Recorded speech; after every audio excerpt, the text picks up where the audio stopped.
Hello jumping ఎమ్మెల్యేలపై speaker విచారణ జరుగుతోంది. Assembly tribunal ముందు ఫిరాయింపు ఎమ్మెల్యేలు హాజరయ్యారు. రెండు వర్గాల వాదనలు విన్నారు అసెంబ్లీ స్పీకర్ ఎదుటే ఎమ్మెల్యేలు ఘర్షణకు దిగినట్లుగా తెలుస్తోంది.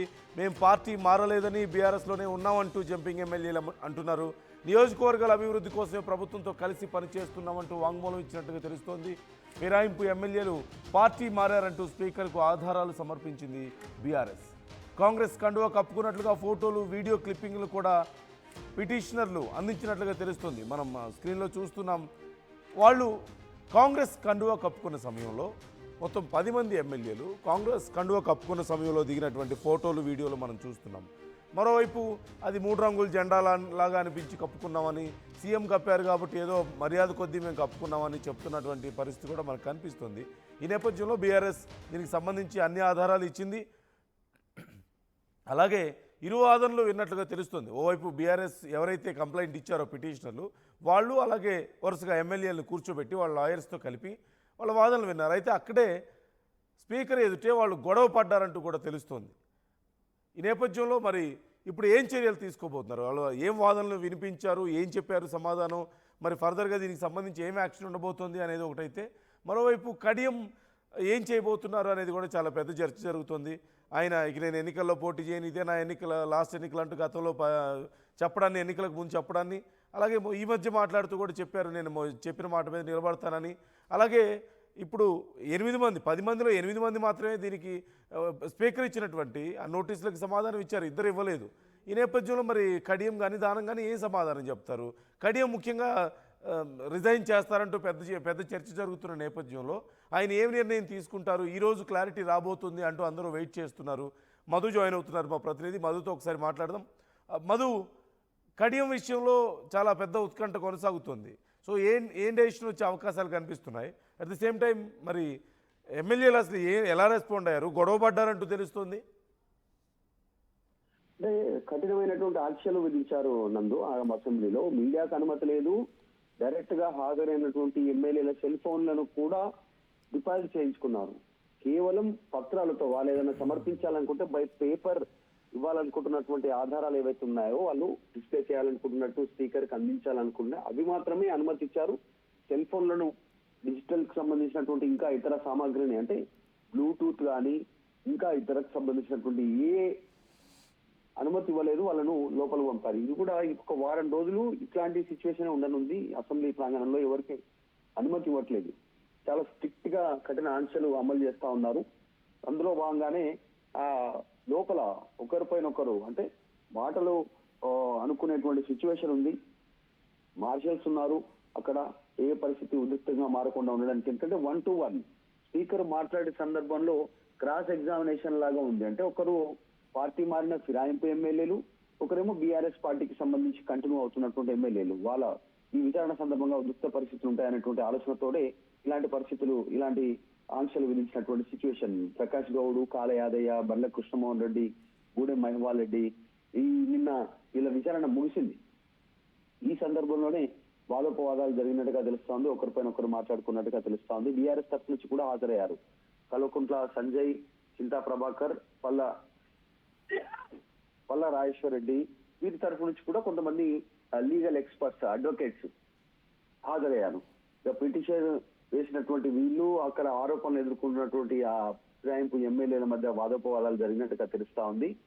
స్పీకర్ కఠిన నిర్ణయం తీసుకోవాలి, వీరిపైన అనర్హత వేటు వేయాలనేటువంటి డిమాండ్ వీరు చేయగా, మేము పార్టీ మారలేదు, పార్టీలోనే ఉన్నాము అనేటువంటి వాదన వారు చేసినట్టుగా తెలుస్తా ఉంది. సో ఇది పీక్స్ కు వెళ్ళినట్టుగా తెలుస్తా ఉంది. ఈ రోజు మళ్ళీ విచారణ ఉంది.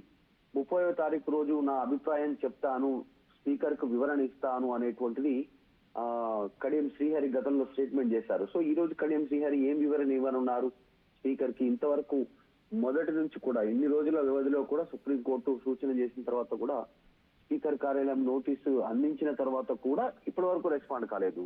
స్పీకర్ కార్యాలయం ఇచ్చినటువంటి మెసేజ్ కి కడియం శ్రీహరి ఈ రోజు ఏం చెప్తారు? మరి ఆయన ఈ పార్టీ మారినని చెప్పబోతున్నావురా? సేమ్ అందరిలాగానే 3 రంగుల జెండా, నేను పార్టీ మారలేదు, టీఆర్ఎస్ పార్టీలో ఉన్నాను అనేటువంటి మళ్ళీ స్టేట్మెంట్ ఏమైనా మళ్ళీ యూటర్న్ తీసుకొని ఏమైనా చెప్తారు అనేటువంటి చర్చ అయితే కొనసాగుతా ఉంది. సో మొత్తానికి వరుసగా ఎమ్మెల్యేల విచారణ కొనసాగుతుంది. డైరెక్ట్ గా 1 to 1 విచారణ స్పీకర్ కార్యాలయంలో. మరి ఎలాంటి నిర్ణయం తీసుకొనున్నారు స్పీకర్ త్వరలో ఈ విచారణ ముగిసిన తర్వాత అనేటువంటి చర్చ కూడా ఉంది. దానం నాగేందర్ లాంటి వాళ్ళైతే రాజీనామాకు సిద్ధంగా ఉన్నారు, కడియం శ్రీహరి కూడా రాజీనామా చేయడానికి సిద్ధంగా ఉన్నాడు అటువంటి చర్చ కొనసాగుతుంది. తర్వాత పోచారం శ్రీనివాస్ రెడ్డి మాజీ స్పీకర్ గా పనిచేసినటువంటి మాజీ స్పీకర్ గా చేసినటువంటి అనుభవం ఉండి ప్రస్తుతం ప్రభుత్వ సలహాదారు, ఆయన రాజీనామా చేయడానికి సిద్ధంగా ఉన్నారు. ఆయన ప్లేస్ లో ఆయన కొడుకుని ఉప ఎన్నికల్లో నిలిపించే ప్రయత్నం చేయబోతా ఉన్నారు. పార్టీలో చర్చ అయితే కొనసాగుతుంది. చూడాలి. స్పీకర్ కార్యాలయం సుదీర్ఘ విచారణ తర్వాత ఈ వాదోపవాదాలు 1-to-1 క్రాస్ ఎగ్జామినేషన్ డైరెక్ట్ గా బీఆర్ఎస్ తర్వాత ఫిరాయింపు ఎమ్మెల్యేల మధ్య కూర్చొని ఎదురుగా కూర్చొని మాట్లాడుతున్నటువంటి సందర్భంలో న్యాయవాదుల సమక్షంలో ఏం కొలిక్కి రానుంది అనేటువంటి ఒక క్లారిటీ రానుంది త్వరలోనే.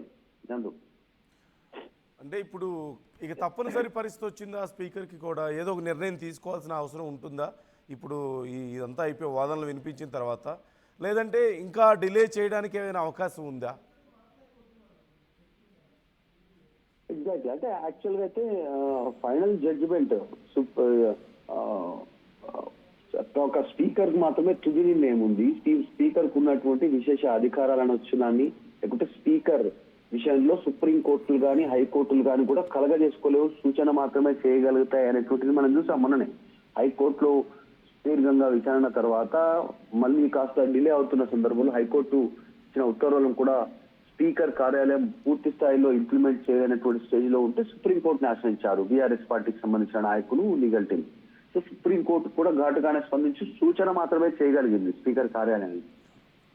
కానీ డైరెక్ట్ గా తీర్పులాలను వారిపైన అనర్హత వేటు వేయాలను ఇలా వేయలేదు. విచారించి నోటీసులు ఇచ్చి వాళ్ళు వివరణ తీసుకొని డిసిజన్ తీసుకోమని మాత్రమే చెప్పింది. సో అందులో భాగంగా ఇప్పుడు కూడా మరి స్పీకర్ ఎలాంటి నిర్ణయం తీసుకుంటారు అనేటువంటి చర్చ ఉంది. బయట జరుగుతున్నటువంటి బ్లేమ్ కి సంబంధించి కడియం, దానం, పోచారం శ్రీనివాస్ రెడ్డి లాంటి వాళ్ళు రాజీనామా చేయడానికి సిద్ధంగా ఉన్నారు అనేటువంటి చర్చ ఉంది. మరి మిగతా వాళ్ళ సంగతి ఏంటి? మిగతా 7 అంటే ఉప ఎన్నికలు వస్తే వాళ్ళు గెలిచేటువంటి పరిస్థితి ఉందా? అభ్యర్థులు వాళ్ళే, లేదంటే కాంగ్రెస్ పార్టీ గెలిచే అవకాశం ఉందా? జనాల్లో ఎలాంటి సిచ్యువేషన్ ఉంది? ఇవన్నీ వేరీ చేసుకుని నిర్ణయం తీసుకునే అవకాశం ఉంది. కాబట్టి స్పీకర్ కి ఒక రకంగా చెప్పాలంటే నిజంగా స్పీకర్ ముందు కూడా చాలా క్లిష్టమైనటువంటి పరిస్థితి ఉంది. రాష్ట్ర ప్రజలు గమనిస్తున్నారు వాళ్ళు పార్టీ మారినటువంటి తీరు, విధానం ఇవన్నీ కూడా. కాబట్టి ఏం నిర్ణయం తీసుకుంటారో అనేటువంటిది కూడా ఉంది. ఈ స్పీకర్ తీసుకునే నిర్ణయం కూడా అత్యంత కీలకంగా మారే అవకాశం ఉంది. రాష్ట్ర ప్రజలు గమనిస్తున్నారు కాబట్టి. Right. Thank you Madhu, thanks for the details. మొత్తం మీద తీవ్ర ఉత్కంఠ నెలకొంది. ఓవైపు స్పీకర్ ఏం నిర్ణయం తీసుకుంటారు అనేది, మరోవైపు కడియం కానీ దానం కానీ ఖచ్చితంగా రిజైన్ చేస్తారనే చర్చ నడుస్తుంది. ఈరోజు కడియం విషయంలో క్లారిటీ రాబోతోంది అంటూ చాలా ఉత్కంఠ నెలకొన్నటువంటి పరిస్థితి కనిపిస్తోంది. ఓవరాల్గా ఈ జంపింగ్ ఎమ్మెల్యేల విషయంలో జరుగుతున్నటువంటి ఈ మొత్తం వ్యవహారం మీద మీ అభిప్రాయం ఎలా ఉంది? స్పీకర్ ఏ నిర్ణయం తీసుకునే అవకాశం ఉందంటారు? అలాగే కడియం రిజైన్ చేస్తారు అంటూ వస్తున్నటువంటి చర్చ మీద మీ అభిప్రాయం